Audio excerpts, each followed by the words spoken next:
ഈ വീഡിയോയിൽ റഷ്യ ഉക്രൈൻ്റെ ഇടയിൽ നല്ല ഡെവലപ്മെന്റ്സ് നടക്കുന്നുണ്ട്. ഇപ്പം സെലൻസ്കി പുതിയ റിക്വസ്റ്റുമായിട്ട് വന്നിരിക്കുകയാണ്. പുതിയ റിക്വസ്റ്റ് എന്താണെന്ന് പറഞ്ഞാൽ, അതായത് ഈ കർസ്ക് എന്ന് പറഞ്ഞ ഒരു മേഖല, അത് റഷ്യയുടെ മേഖലയായിരുന്നു. ആ ഒറ്റ ഒരു സ്ഥലം ഉക്രൈൻ പിടിച്ചു വെച്ചിട്ടുണ്ട് കുറച്ച് നാളുകൊണ്ട്. അതൊരു കീ പോയിന്റ് ആയിട്ടാണ് ഇവർ പിടിച്ചു വെച്ചിരിക്കുന്നത്, കർസ്ക് എന്ന് പറഞ്ഞ ഒരു മേഖല. ഇന്ന് ഡൊണാൾഡ് ട്രംപും പുടിനും ഏതാണ്ട് 1 മണിക്കൂറിലധികം സംസാരിച്ചു, ടെലിഫോൺ കോൺവെർസേഷൻ ചെയ്തു എന്നാണ് വാർത്തകൾ പുറത്തു വരുന്നത്. അപ്പൊ ഇതിനെ തുടർന്ന് ഈ ഒരു ഡിസ്കഷൻ നടന്ന പാട് തന്നെ ഈ ഒരു കർസ്ക് മേഖലയിലിരുന്ന് ഉക്രൈൻ സോൾജേഴ്സ് ഒക്കെ ഓടിപ്പോയതായിട്ടാണ് വാർത്തകൾ വരുന്നത്. കാരണം വേറെ ഒന്നും കൊണ്ടല്ല, റഷ്യ അവിടെ അഗ്രസീവായിട്ട് ഒരു ആക്ഷൻ എടുക്കാനുള്ള സാധ്യത കാണുന്നുണ്ടെന്നുള്ളതാണ്. റഷ്യ ഈ ഒരു കർസ്ക് മേഖല ഇങ്ങനെ നിർത്തി വെച്ചിരിക്കുന്നത് വേറെ ഒന്നുമല്ല, നിർണായകമായ ഒരു ഘട്ടത്തിൽ ചർച്ച എത്തിക്കഴിഞ്ഞാൽ ആ ഒറ്റ ദിവസം മതി ഈ ഒരു കർസ്ക് മേഖല റഷ്യ പിടിച്ചെടുക്കാൻ. ഉക്രൈന് റഷ്യക്കെതിരെ അവിടെ ആ രീതിയിലൊന്നും ഗ്രൗണ്ട് ഫോഴ്സിൽ പിടിച്ചു നിൽക്കാനൊന്നും പറ്റത്തില്ല. അവർ കൃത്യമായിട്ട് 2-3 അറ്റാക്കുകൾ നടത്തി കർസ്ക് മേഖലയും കൂടെ പിടിച്ചെടുക്കും റഷ്യ. പിന്നെ ഉക്രൈൻ ഇതൊരു ചെസ് ഗെയിം പോലെയാണ്. ശരിക്കും പറഞ്ഞാൽ റഷ്യയുടെ ട്രാപ്പിൽ വീണ് കിടക്കുന്നതാണ് ഉക്രൈൻ.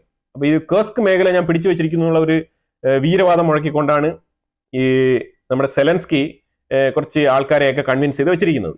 റഷ്യയുടെ കുറച്ച് സ്ഥലം ഞാൻ പിടിച്ചു വെച്ചിട്ടുണ്ട് എന്ന് പറഞ്ഞിട്ട്. പക്ഷെ ഇവന്റെ 3600 സ്ക്വയർ കിലോമീറ്റർ കയ്യിൽ നിന്ന് പോയി എന്നുള്ളത് ആ ഒരു റിയാലിറ്റിയിലോട്ട് പുള്ളി വരുന്നില്ല. പുള്ളി വിചാരിക്കുന്നത് ഈ ഒരു കർസ്ക് മേഖലയെ വെച്ചുകൊണ്ട് നമുക്ക് നെഗോഷിയേറ്റ് ചെയ്തിട്ട് ഈ ഒരു 3500 സ്ക്വയർ കിലോമീറ്ററെ അങ്ങ് മേടിച്ചെടുത്ത് കളയാം, ഈ കർസ്ക് എന്ന് പറഞ്ഞ ഒരു സ്ഥലം മാത്രം വിട്ടുകൊടുത്താൽ മതി എന്നുള്ള നിലയിലുള്ള ചില ഐഡിയാസ് ഒക്കെ പുള്ളിക്കുണ്ട്.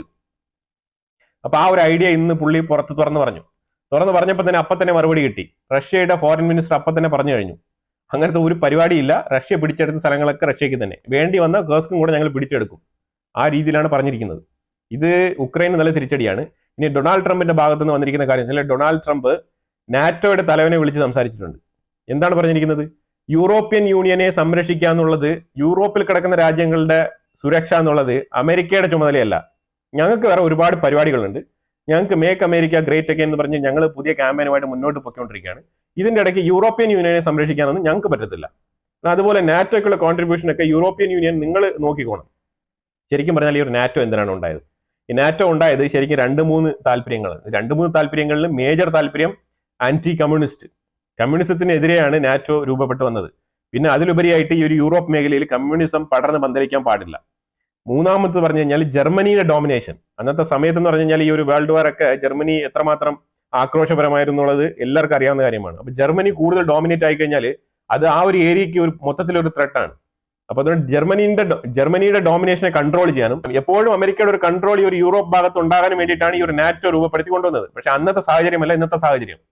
നാറ്റോ എന്ന് പറഞ്ഞ ഒരു സംഘടനയെ കുറിച്ച് ഡൗൺ പ്ലേ ചെയ്യാനാണ് ട്രംപ് തീരുമാനിച്ചിരിക്കുന്നത്. അപ്പൊ അതുകൊണ്ട് ട്രംപ് ഇത്തവണ നാറ്റോ മീറ്റിംഗിൽ പോയിട്ട് റെപ്രസെന്റേറ്റീവിനെ വിളിച്ചുകൊണ്ട് അവിടെ ഇരുന്ന് ഒരു ക്രിട്ടിസൈസും ഒന്നും ചെയ്യാൻ പോകുന്നില്ല. അതിന് പകരം നാറ്റോയുടെ തലവനെ വിളിച്ചിട്ട് കാര്യങ്ങൾ വ്യക്തമായിട്ട് പറഞ്ഞിരിക്കുകയാണ്. നീ ഇത് യൂറോപ്പിലിട്ട് കൈമാറിക്കോ, ഇതാണ് എന്റെ താല്പര്യം, ഇങ്ങനെയാണ് ഞാൻ കാര്യങ്ങൾ ചെയ്യാൻ പോകുന്നത്. അതുകൊണ്ട് കൂടുതൽ ഇനി അവിടെ കിടന്നുകൊണ്ട് അതും പറഞ്ഞിട്ട് കാര്യമൊന്നുമില്ല എന്നുള്ളത് വ്യക്തമായിട്ട് പറഞ്ഞിട്ടുണ്ട്. അത് വേറെ ഒന്നും കൊണ്ടല്ല, ഇപ്പുറത്ത് ഗ്രീൻലാൻഡിനും പുള്ളിക്ക് ഒരു കണ്ണുണ്ടല്ലോ. അപ്പൊ അത് ഈ ഗ്രീൻലാൻഡിലെ ഈ വിഷയങ്ങളൊക്കെ കഴിഞ്ഞിട്ട് ഗ്രീൻലാൻഡ് വളരെ ശക്തമായിട്ട് തന്നെ ആ ഒരു പദ്ധതിയുമായിട്ട് ട്രംപ് മുന്നോട്ട് പോകാൻ വേണ്ടിയിട്ടാണ് ഈ യൂറോപ്പുമായിട്ടുള്ള ബന്ധങ്ങളൊക്കെ ഈ രീതിയിൽ ഒരു ബോർഡർ വരച്ച് ഒരു ഡിസ്റ്റൻസിൽ മാറ്റി നിർത്താൻ തീരുമാനിച്ചിരിക്കുന്നത്. ഇപ്പൊ ശരിക്കും യൂറോപ്യൻ യൂണിയനിൽ തന്നെ ഒരു കൺഫ്യൂഷനാണ്, എന്ത് നിലപാട് എടുക്കണം എന്നുള്ളതിനെ കുറിച്ചുള്ള ടെൻഷൻ.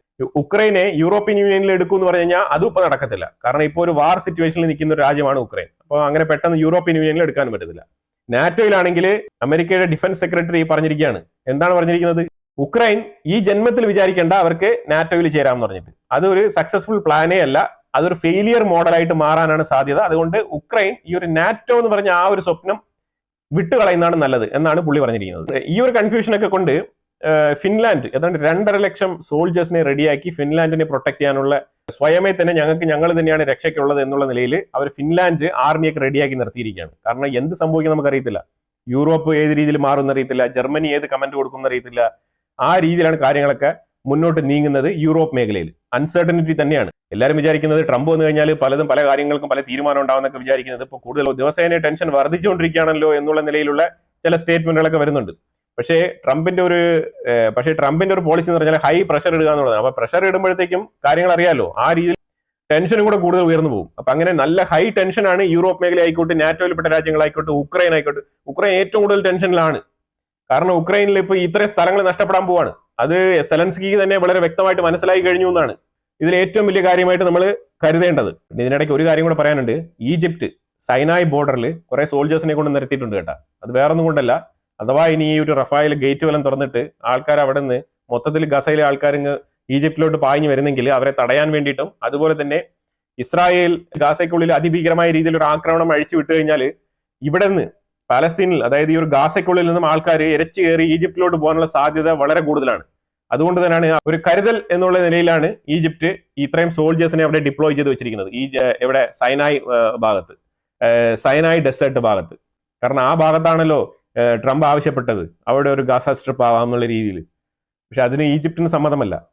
ഈജിപ്ഷ്യൻ ഗവൺമെന്റ് ഈ ഒരു അറബ് ലീഗിന്റെ ഒരു സപ്പോർട്ട് അനുസരിച്ചാണ് നിൽക്കുന്നത്. പക്ഷേ രണ്ടാമത്തെ കാര്യം, ഈ ഒരു ഗാസയ്ക്കുള്ളിൽ ഹമാസ് എന്ന് പറയുന്നത് ബ്രദർഹുഡിന്റെ ഗാസ പ്രോഡക്റ്റ് ആണ്. ശരിക്കും പറഞ്ഞാൽ ഈ ഒരു MB ഐഡിയോളജിയുടെ ഡേഞ്ചർ എന്താണെന്നുള്ളത് ഈജിപ്റ്റ് നല്ല രീതിയിൽ അറിയുന്ന രാജ്യമാണ്. ഈജിപ്റ്റൊക്കെ തന്നെ ഇതിന്റെ ആദ്യ കാലഘട്ടത്തിൽ ഇതിന്റെയൊക്കെ അഗ്രഗണ്യരായിരുന്നു ഈ ഒരു MB ഐഡിയോളജിയിലൊക്കെ.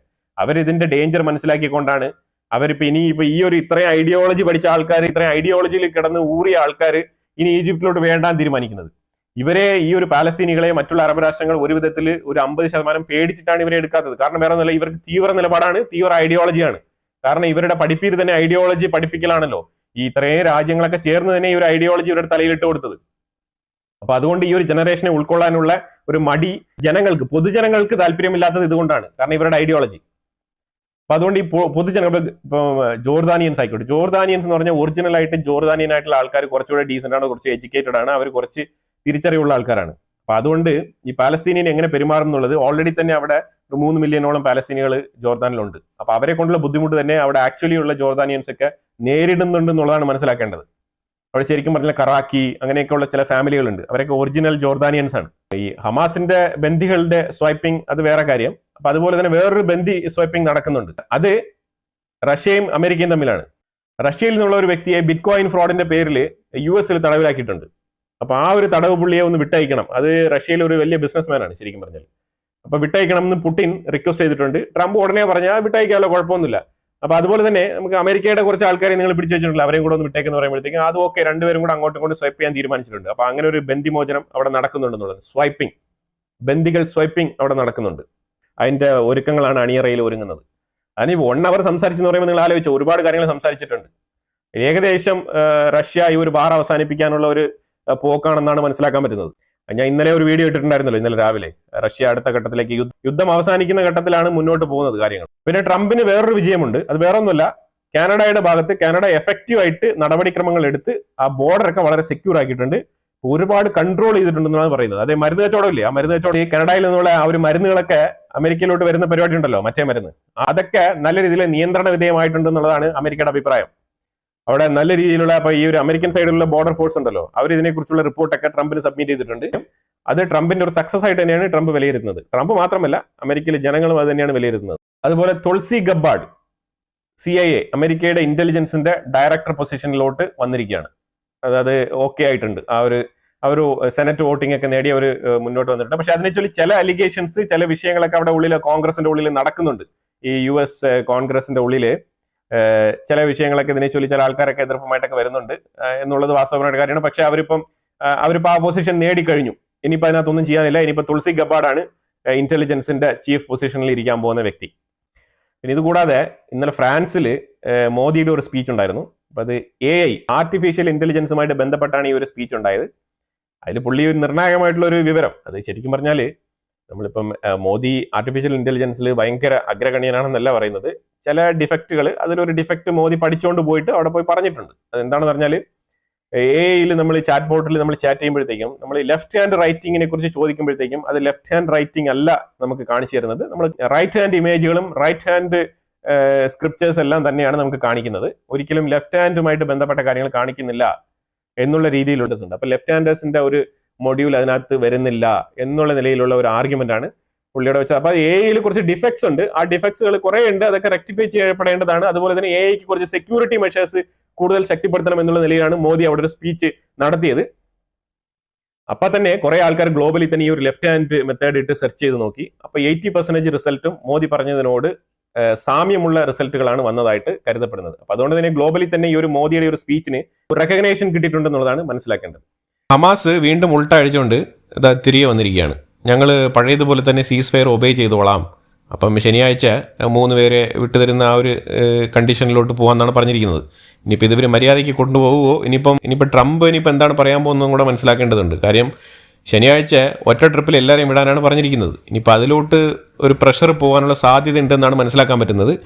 എനിവേ ഒരു കാര്യമുണ്ട്, ഇതിങ്ങനെ സാധിക്കൂ, ഇതിങ്ങനെ വരൂ. ഇതാണ് ഞാൻ ആദ്യത്തെ വീഡിയോയിൽ തന്നെ ഞാൻ പറഞ്ഞിട്ടുണ്ടായിരുന്നു. ഹമാസിന് വേറെ ഒരു ചോയ്സ് ഇല്ല. ഹമാസിന് ഇനി ഇത് ഫോളോ ചെയ്യുക എന്നുള്ളതിലുപരിയായിട്ട് ഒരു സാധ്യതയില്ല എന്നുള്ളതാണ്. ഹമാസ് പെട്ടിരിക്കുകയാണ്, ശരിക്കും ഇസ്രായേലിൻ്റെ ആ ഒരു വലയത്തിൽ പെട്ടിരിക്കുന്ന ഒരു അവസ്ഥയാണ്. അവർ ആ ഗസയ്ക്കുള്ളിൽ കടന്ന് കാണിക്കുന്ന ആ ഒരു പരിപാടികളേ ഉള്ളൂ. ശരിക്കും ഈ ഒരു ബന്ദികളെല്ലാം കിട്ടിക്കഴിഞ്ഞാൽ ഇസ്രായേൽ ശരിക്കും ഇവരുടെ പുറകിലങ്ങ് ഇറങ്ങും. അപ്പോഴാണ് ഇവനൊക്കെ കാര്യം മനസ്സിലാകാൻ പോകുന്നത്. ഇതിനെക്കുറിച്ചുള്ള അഭിപ്രായങ്ങൾ കമന്റ് ബോക്സിൽ രേഖപ്പെടുത്തുക. വീഡിയോ ഇഷ്ടപ്പെട്ടെങ്കിൽ ലൈക്ക് ചെയ്യുക, ഷെയർ ചെയ്യുക. അതുപോലെ തന്നെ നിങ്ങൾ ആദ്യമായിട്ടാണ് ചാനൽ കാണുന്നുണ്ടെങ്കിൽ മറക്കാതെ സബ്സ്ക്രൈബ് ചെയ്യുക. വീണ്ടും അടുത്ത വിഷയമായിട്ട് വരാം. Thank you so much.